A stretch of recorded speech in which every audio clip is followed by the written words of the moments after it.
वैदिक जानकारी के लिए संवाददाता पीयूष हमारे साथ बदायूं से जुड़ चुके हैं और राजेश हमारे साथ फतेहपुर सीकरी से जुड़ चुके हैं।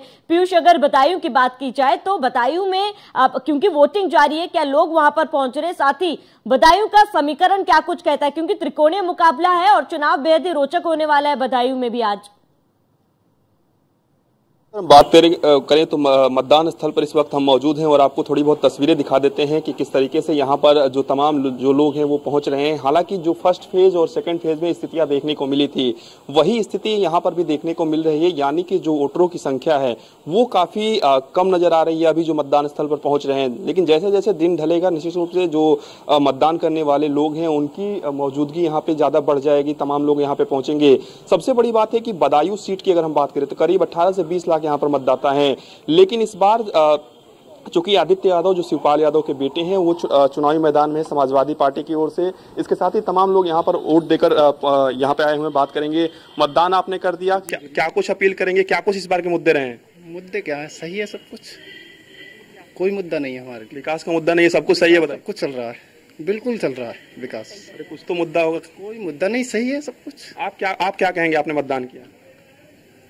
क्या कहेंगे, सब कुछ सही है। सब कुछ सही है जी।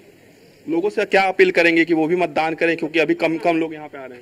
ये तो है, मतदान होना चाहिए, ये नहीं है छुट्टी का दिन है कि यहाँ पर आराम करो, ऐसा है, जल्दी आना चाहिए, वोट डालना चाहिए हर किसी को। बदायूं में क्या इस बार मुद्दे रहे हैं? बदायूं में कोई मुद्दा नहीं है, हम लोग बहुत खुश है। जो हमारे मोदी जी आएंगे हम उन्हीं से बहुत खुश है। हमारी बिटिया आई है जो बोल सकती है ना सुन सकती है, लेकिन आज फर्स्ट टाइम वोटर है। जी बिल्कुल, फर्स्ट टाइम वोटर है, ये सिर्फ खुश है, बहुत ज्यादा खुश है कि आज वोट देके इतना खुश हुई है कि शायद उसे दुनिया की जन्नत मिल गई हो, इतनी खुश है मेरी बेटी।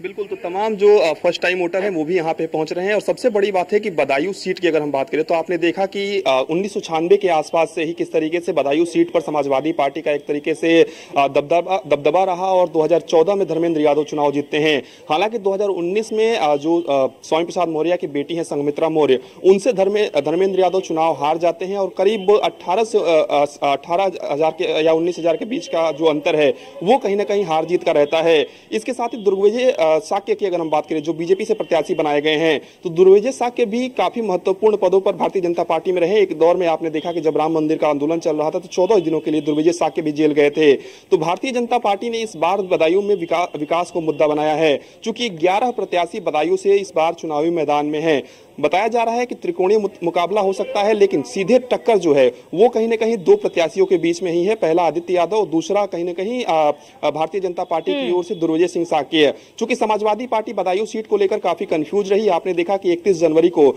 सबसे पहले धर्मेंद्र यादव का नाम की घोषणा होती है कि वो बदायूं से चुनाव लड़ेंगे। उसके बाद 20 फरवरी।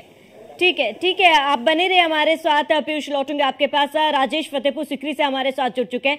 राजेश, अगर फतेहपुर सीकरी की बात की जाए तो वहां का समीकरण क्या कुछ कह रहा है, क्योंकि पोलिंग बूथ में आप मौजूद है, लोगों की कितनी संख्या में वहां पर भीड़ देखी जा रही है? बिल्कुल श्रावणी, देखिए हम यहाँ मतदान केंद्र पे मौजूद है। पहले मैं आपको तस्वीर दिखाता हूँ, फिर हम समीकरण की बात करेंगे। देखिए लोग सुबह से ही यहाँ पे पहुंच रहे हैं मतदान करने के लिए, और चूंकि ये मुहिम भी है कि पहले मतदान फिर जलपान, और सुबह से इसी तरीके से हम कई केंद्रों पे गए, हर तरफ लोग इसी तरीके से मौजूद रहे। और सबसे अच्छी बात यह है कि व्यवस्थाएं बेहतर की गई है। दिव्यांग मतदान केंद्र आप सामने देख रही हैं, और उधर साइड में देखेंगे तो महिलाओं के लिए अलग व्यवस्था है, पिंक बूथ है, सेल्फी पॉइंट बनाए गए हैं ताकि लोग वहां पे वोट डालने के बाद फोटो खिंचवाएं, तस्वीरें खिंचवाएं और जागरूक हों। तो इस तरह की व्यवस्थाएं यहाँ पे हैं। अब यहाँ के समीकरण की बात करते हैं, क्योंकि हर जगह मुकाबला या तो दो तरफा होता है या त्रिकोणीय होता है, लेकिन यहाँ पे मुकाबला 4 कोण से है। यानी आप इसको ऐसे समझ सकते हैं कि भारतीय जनता पार्टी के उम्मीदवार चूंकि पिछली बार दूसरे नंबर पे थे पूरे प्रदेश में सबसे ज्यादा मतों से जीतने वाले राजकुमार चाहर, लेकिन इस बार उनके रास्ते बहुत मुश्किल हैं। चूंकि उनके सामने एक तो जो रामनाथ कोविंद है, माफ कीजिएगा, रामनाथ सिकरवार जो हैं वो उम्मीदवार हैं गठबंधन के, उन्होंने बड़ी टक्कर दी है। उनके अलावा बीएसपी ने यहां से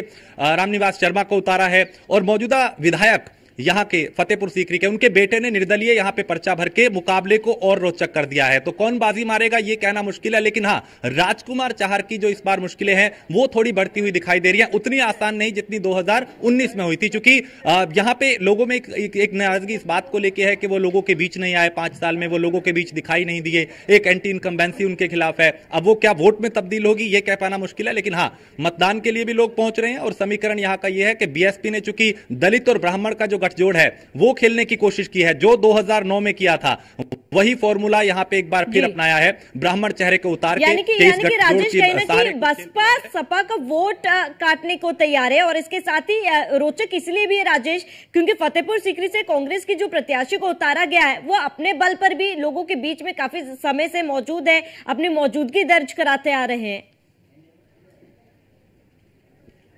बिल्कुल, देखिए चूंकि फौजी रहे हैं, पूर्व फौजी हैं और लोगों के बीच में काफी सक्रिय वो रहे हैं। और आप इसी बात से अंदाजा लगा सकते हैं कि प्रियंका गांधी ने कहा जाता है कि उनके नाम को प्रेफर किया, काफी ईमानदार छवि के हैं और लोगों से चंदा मांगा गया बाकायदा कि मैं इलेक्शन लड़ रहा हूं, आप मेरी हेल्प कीजिए इस तरीके से। और फिर जो चंदा बचा, क्योंकि पैसा आया उनके पास, पार्टी फंड में वो जमा कराने के लिए चले गए। तो इसने काफी प्रभावित पार्टी नेताओं को भी किया, आम लोगों को भी किया। और एक यहाँ पे आम लोगों के बीच जब हम बात करते हैं, जब हमने यहाँ पे कई कार्यक्रम किए, लोगों के बीच लोगों की राय जानी, तो उनकी काफी एक तरीके से कह सकते हैं कि लोग उन्हें पसंद करते हैं। एक तो उसका रीजन ये है, कारण ये है कि एक तो ईमानदार छवि के हैं, दूसरा ये कि फौजी रहे हैं, तीसरा ये कि राजनीति में आके पूरे सक्रिय हैं। लोग कहते हैं कि वो हमारे दुख सुख में हमारे साथ रहे हैं। और इस बार एक बड़ी टक्कर रामनाथ सिकरवार जो है वो यहां पे देते हुए नजर आ रहे हैं। हालांकि नतीजे बताएंगे क्या होगा, लेकिन इतना जरूर है कि उन्होंने राजकुमार चाहर की मुश्किलें जरूर बढ़ा दी हैं और राजकुमार चाहर के लिए रास्ता उतना आसान नहीं जितना 2019 में था।